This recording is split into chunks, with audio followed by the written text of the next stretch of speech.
Did you know that the only person who was responsible for dropping the nuclear weapons on Nagasaki and Hiroshima was a Freemason? That's next on the Hyperlink. On August 6th and August 9th, 1945, the United States was the first and only country ever to detonate nuclear bombs on two cities, the cities of Nagasaki and Hiroshima.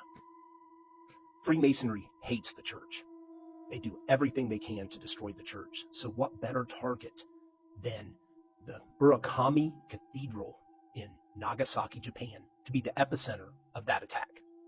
Yep, Japan had a very faithful Christian population in the city of Nagasaki, right where they dropped the nuclear bomb.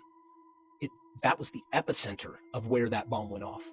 It killed roughly 10 to 15,000 Japanese Christians that were living underground because Christianity was made illegal a few years before.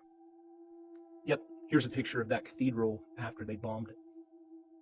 And the person who gave the order to drop those bombs on those cities was Worshipful Brother Harry S. Truman, 33rd degree Freemason and President of the United States of America.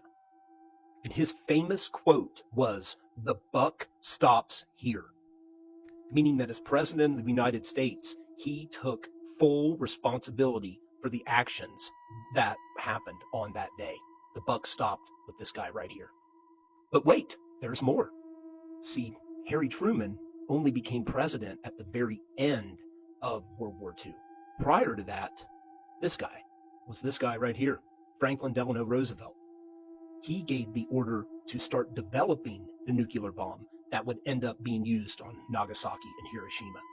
Here's a picture of him in his Masonic regalia. You don't find a whole lot of those because he was paralyzed, so he was in a wheelchair, so there's not a whole lot of pictures of him standing up in an apron, but he was also a 33rd degree Freemason. He passed away in the middle of World War II, so the responsibility for dropping the nuclear bomb on those two cities passed to his fellow Masonic brother, Harry Truman. Yeah, that guy right there. He was also a member of the most elite Freemason group. He was a Shriner, even. And we all know about Oppenheimer and all of those kind of let's just say, followers of the little guy, with a little mustache over in Germany, how we took all them to start developing the nuclear weapon. But this guy right here, Enrico Fermi, was kind of the father of all that. He developed nuclear fission. Oh, and he was a 33rd degree Freemason. And yes, those atomic weapons forced the surrender of Imperial Japan. But at what cost? Their Masonic values let them make the call that sacrificing 350,000 people was a good enough compromise. And the thing that breaks my heart the most is that they did not need to drop both bombs. Every historian has thought that. Basically, the reason why they dropped both bombs, that second bomb on that church, was out of curiosity, because the bombs were made of two different types of nuclear material, and they wanted to see what the effect would be differently. Remember, it's this guy right here, Harry Truman, 33rd degree Freemason, who said the responsibility of it was his and his alone. The buck stops here. But you know what?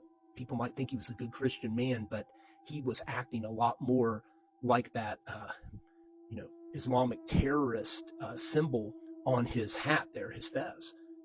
He was definitely acting with the sword, and that really was showing his true Masonic values. So if you're considering Freemasonry, or if you're actively in it right now, you're going to hear that you walk on the backs of giants. So remember, you walk on the backs of these mushroom clouds. Freemasonry is not the answer. God loves you, and he wants you to have a better relationship with him. God bless you.